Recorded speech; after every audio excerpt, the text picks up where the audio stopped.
ঠিক এই কারণেই বাড়ির বউরা কখনো প্রেমিকা হতে পারে না। প্রেমিকা যখন প্রেমিকের জন্য রূপচর্চা করতে ব্যস্ত, তখন বাড়ির বউ তার স্বামীর যত্ন নিতে বা খাবার বানাতে ব্যস্ত। পরিবারের সবার কেয়ার করতে করতে কখন যে নিজের কথা ভুলে যায় সে নিজেও জানে না।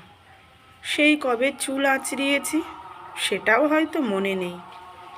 দিন শেষে গন্ধযুক্ত পোশাক পরিধানে তার দিন কাটে।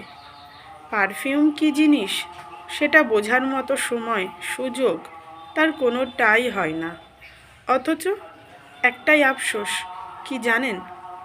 যার জন্য তার এত আয়োজন, সেই দিন শেষে তার গন্ধযুক্ত চেহারা দেখে ভুরু কুঁচকায়। কাটা পোড়া শরীরে সে কোনো কোমলতা খুঁজে পায় না। কি অদ্ভুত, তাই না এদের গল্পটা?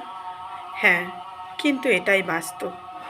আমরা স্ত্রী নামক সেই নারীর কষ্টটা কখনোই বুঝি না।